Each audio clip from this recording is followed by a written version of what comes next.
I swung my arm, I struck her neck and throat area, and I pulled her off of me and to the side. I never intended for anything to happen. I never even intended to go out that night, let alone hurt somebody.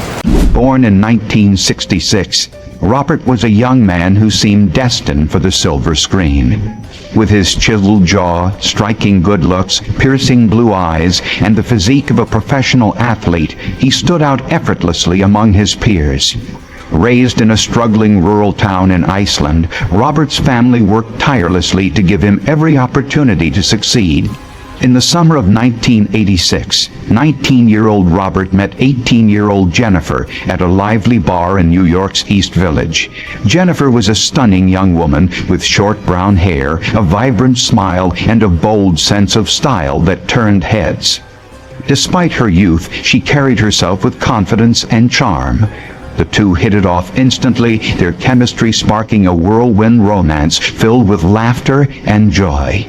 But for Robert, life was about to take a dark turn. In the early hours of August 26, 1986, Robert stumbled home in a state of disarray. His clothes were torn, his arms scratched and bruised, as if he'd been clawed in a fierce struggle. Slamming the door, he locked himself inside, shaken and silent. That same morning at 6 a.m., 34-year-old Petra was cycling through a familiar path in Central Park near the Metropolitan Museum of Art in New York City. As she pedaled through the greenery, she noticed a figure lying on the grass, tucked away in a secluded spot. At first it seemed unremarkable. People often rested in the park, but something felt off.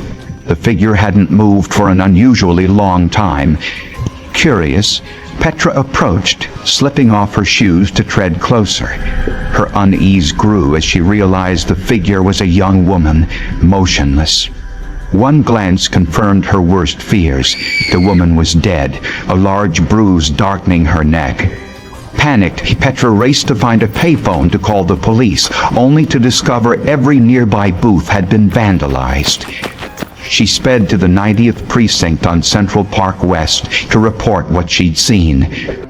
On a crisp August morning in 1986, the serene beauty of Central Park was shattered by a grim discovery. By 6:30 a.m., New York City police officers descended on a secluded grassy area near the Metropolitan Museum of Art, responding to a frantic report from Petra, a 34-year-old cyclist. After a preliminary examination, they confirmed the worst. The victim was a young woman, aged 18 to 21, who had been dead for about 4 hours. Detective William, a seasoned investigator with a sharp eye for detail, was among the first on the scene. He noticed a delicate bracelet still encircling the victim's wrist, a small, poignant clue amid the tragedy. The victim was soon identified as Jennifer Levin, an 18-year-old known for her radiant beauty and vibrant spirit, the daughter of a wealthy Soho family. Her home, roughly 4 miles from the crime scene, underscored the randomness of her fate in the heart of Manhattan. Stephen Levin, Jennifer's father, was devastated. A successful businessman accustomed to solving problems, he immediately contacted her friends, desperate for clues about her final hours. They revealed that Jennifer had spent the previous evening at Dorian's Red Hand, a lively bar in Alphabet City, a gritty yet vibrant corner of Manhattan's East Village. In the 1980s, Alphabet City pulsed with energy, drawing young New Yorkers to its dive bars, trendy clubs, and upscale restaurants. A chaotic blend of rebellion and revelry. Dorian's was a favorite haunt for Jennifer and her eclectic circle, where they danced to booming music, sipped cocktails, and occasionally indulged in the drugs that defined the era's nightlife. Witnesses confirmed that Jennifer left the bar with her boyfriend, a detail that shifted the investigation's focus to a young man named Robert. On August 29, 1986, 3 days after the murder, detectives arrived at Robert's apartment. At 19, Robert was striking, tall, athletic, with a chiseled jaw and piercing blue eyes that seemed destined for Hollywood. But that day he looked far from polished. His clothes were disheveled, and fresh scratches marred his face, chest, and arms, raising immediate suspicion. Unconvinced, the detectives informed him of Jennifer's death. Watching his reaction closely, his mix of shock and evasiveness deepened their doubts, and they requested he accompany them to the 90th Precinct for questioning. As Robert stepped outside, a swarm of reporters and photographers descended, their cameras flashing relentlessly. The case had already gripped the city, fueled by the contrast between Jennifer's privileged background and the brutality of her death. At the precinct, Robert faced hours of intense interrogation. Initially, he stuck to a carefully crafted story. He admitted meeting Jennifer at Dorian's that summer, describing how their instant attraction sparked a passionate romance. Born in a struggling Icelandic town, Robert carried his family's hopes for a brighter future. His charisma and athletic build made him a standout, and Jennifer, with her confident charm and bold style, seemed a perfect match. But Robert claimed their relationship had recently ended, and he was now dating Alex, a new girlfriend. On the night of August 25, he said, he and Alex argued at Dorian's. After she stormed out, Jennifer approached him, suggesting a walk in Central Park to talk. According to Robert, they left together around 4 a.m. on August 26. He claimed Jennifer stopped at a nearby store to buy cigarettes before they parted ways, insisting it was the last time he saw her alive. The detectives listened intently, noting every detail. Robert's story, delivered with a mix of charm and nervousness, seemed plausible at first, but a critical fact unraveled his narrative. Jennifer didn't smoke. This contradiction cast doubt on his account, and as the questioning intensified, his composure faltered. His answers grew inconsistent, with details shifting each time he retold the story. The scratches on his body, which he attributed to a cat, looked suspiciously like defensive wounds. Under pressure, Robert's confident facade crumbled. Tears streamed down his face as he offered a new, troubling version of events. He admitted leaving Dorian's with Jennifer at 4 a.m. and heading to Central Park. There, he claimed, something unthinkable happened. Jennifer had assaulted him sexually, overpowering him in a way that forced him to defend himself. This shocking claim stunned the detectives. Robert's story was unprecedented in their experience. At 6'2" and 220 pounds, he was a towering, muscular figure, while Jennifer, at 5'4" and 110 pounds, was petite. The idea that she could overpower him seemed absurd, yet Robert doubled down, insisting his actions were in self-defense. As the interrogation continued, the police gathered more evidence, witness statements, forensic reports, and inconsistencies in Robert's account, building a case that would thrust him into the national spotlight. The investigation had only begun, but it was clear this case would be far from ordinary, setting the stage for a legal battle that would captivate New York and beyond. The city watched as the tragedy of Jennifer Levin's death unfolded, a stark reminder of the fragility of life in the urban jungle. The interrogation room at the 90th Precinct crackled with tension as Robert, now the prime suspect in Jennifer Levin's murder, spun a tale that defied belief. In a recorded interview, he claimed Jennifer initiated a violent sexual encounter in Central Park, tying his hands behind his back with her underwear and grabbing him so forcefully that her nails left deep scratches. At 6'4" and 220 pounds, he was a formidable figure, while Jennifer's 5'4", 110 lumbed frame made his story of being overpowered seem implausible. He insisted that in the struggle he accidentally pushed her, causing her to fall and hit her head on a rock. Realizing she was unresponsive, he claimed he panicked, noticed Petra nearby, and assumed she would call the police. He lingered briefly before fleeing home, overwhelmed by fear. The detectives were skeptical, but Robert's story was now on record.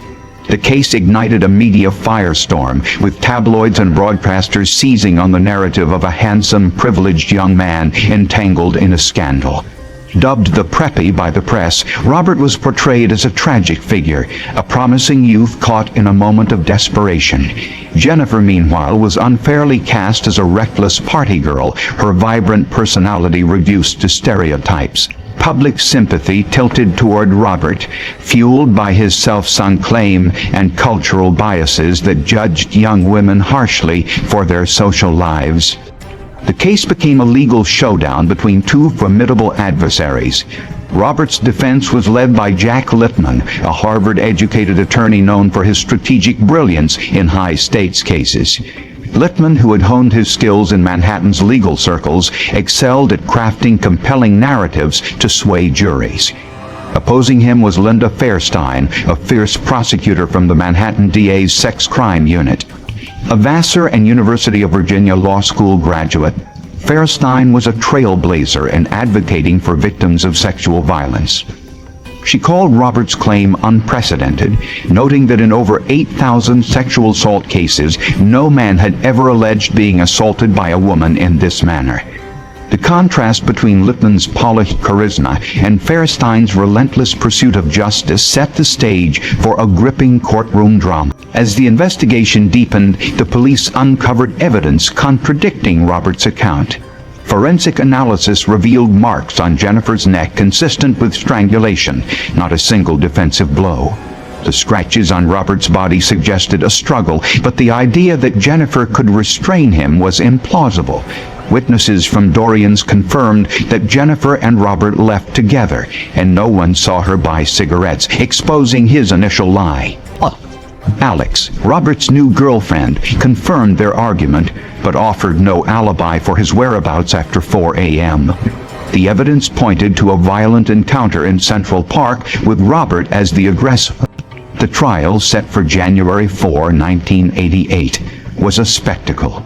New York City buzzed with anticipation as the case tapped into debates about privilege, gender, and justice. Littman worked tirelessly to bolster Robert's image as a victim, gathering character witnesses. He argued that the scratches on Robert's body were evidence of Jennifer's aggression, suggesting her injuries could have resulted from his watch or shirt during a struggle. Fairstein countered with forensic evidence, emphasizing the strangulation marks and the physical disparity between Robert and Jennifer. How could a trained athlete, he asked? The courtroom was packed with reporters, onlookers, and the families of both Robert and Jennifer. The Levins, still grieving, sat stoically as the prosecution presented their case, determined to seek justice. Phyllis, Robert's mother, watched with quiet anguish, her hopes for her son's future hanging in the balance. The trial became a battle of narratives, with Littman painting Robert as a young man caught in a tragic misunderstanding, and Fairstein portraying Jennifer as a victim of calculated violence. As the proceedings unfolded, the question of what happened in Central Park loomed large, setting the stage for a verdict that would reverberate far beyond the courtroom. The city held its breath, awaiting the outcome of a case that exposed. The trial of Robert for Jennifer Levin's murder reached its climax in early 1988, captivating New York and the nation. Judge Howard Bell, a seasoned jurist known for his fairness, presided over the case, setting Robert's bail at $150,000, 0 cents, a steep sum for his mother, Phyllis, who struggled financially. The Levin family, particularly Jennifer's mother, Ellen, was devastated by their loss, and the media's portrayal of Jennifer as a troubled party girl deepened their pain. Ellen wept openly in court, while Robert's family remained stoic, clinging to hope for his exoneration. In November 1986, as the trial approached, Jack Littman dropped a bombshell, a diary allegedly belonging to Jennifer, detailing her romantic encounters with various men. Littman hoped to tarnish her reputation, painting her as a reckless young woman whose actions provoked the incident. The move sparked outrage among Jennifer's friends and family, who formed Justice for Jennifer to counter the media's narrative. They emphasized her warmth, wit, and promise, accusing the press of distortion. Judge Bell ruled the diary inadmissible, deeming it irrelevant, a small victory for the prosecution. But the media frenzy continued, with tabloids exploiting the diary's contents to fuel public fascination. When the trial began on January 4, 1988, the courtroom was a battleground. Prosecutor Linda Fairstein presented compelling evidence. Marks on Jennifer's neck indicated strangulation, not a defensive blow. The physical disparity between the 6'4", 200-pound Robert and the 5'4", 110-pound Jennifer made his self-story implausible. Fairstein argued that Robert's scratches were likely defensive wounds from Jennifer fighting for her life. Littman countered with a narrative of mutual aggression, suggesting Jennifer's injuries could have been caused by Robert's watch or shirt. He introduced 5 witnesses, including a respected Los Angeles medical director who vouched for Robert's character. During jury deliberations in March 1988, the jurors faced a difficult decision. Robert was charged with second-degree murder, but his defense hinged on convincing the jury that Jennifer's death was an accident. The prosecution's evidence was strong, but Littman's storytelling resonated with some jurors. On March 11th, 8 of the 12 jurors voted to acquit Robert, accepting his self-hung narrative. The verdict shocked the public, framing Jennifer as a reckless young woman and Robert as a tragic victim. His image graced People magazine, hailed as a symbol of lost potential. But the narrative shifted when a leaked video surfaced. Recorded while Robert was out on bail, it showed him partying, laughing, and mockingly strangling a Barbie doll. A chilling reenactment of Jennifer's death. The footage sparked outrage, with Jennifer's sister calling Robert a monster. The media turned on him, exposing his callousness. Facing a possible retrial, Robert changed his plea, accepting a 15-year sentence for manslaughter in 1988. In prison, Robert, nicknamed Preppy, showed no remorse, frequently violating rules. The Levin family continued their fight to honor Jennifer's memory, working with advocacy groups to raise awareness about violence against women. The case exposed societal biases, particularly the tendency to blame victims. For Ellen Levin, the pain of losing her daughter was compounded by the media's portrayal. The case became a touchstone for discussions about privilege and justice, highlighting the challenges of prosecuting affluent defendants. As Robert served his sentence, the public's fascination lingered, setting the stage for his eventual release. On February 14, 2003, Robert walked out of prison at age 36, having served his 15-year sentence for Jennifer Levin's manslaughter. The once handsome young man, whose face had graced magazine covers, was now a convicted felon, his reputation in tatters. The case that gripped New York in the 1980s had faded from headlines, and Robert slipped into obscurity, hoping to rebuild his life. But his inability to escape his darker impulses would lead to his final undoing. After his release, Robert settled into a high-end apartment on East 57th Street in Manhattan. The upscale address belied the chaos within.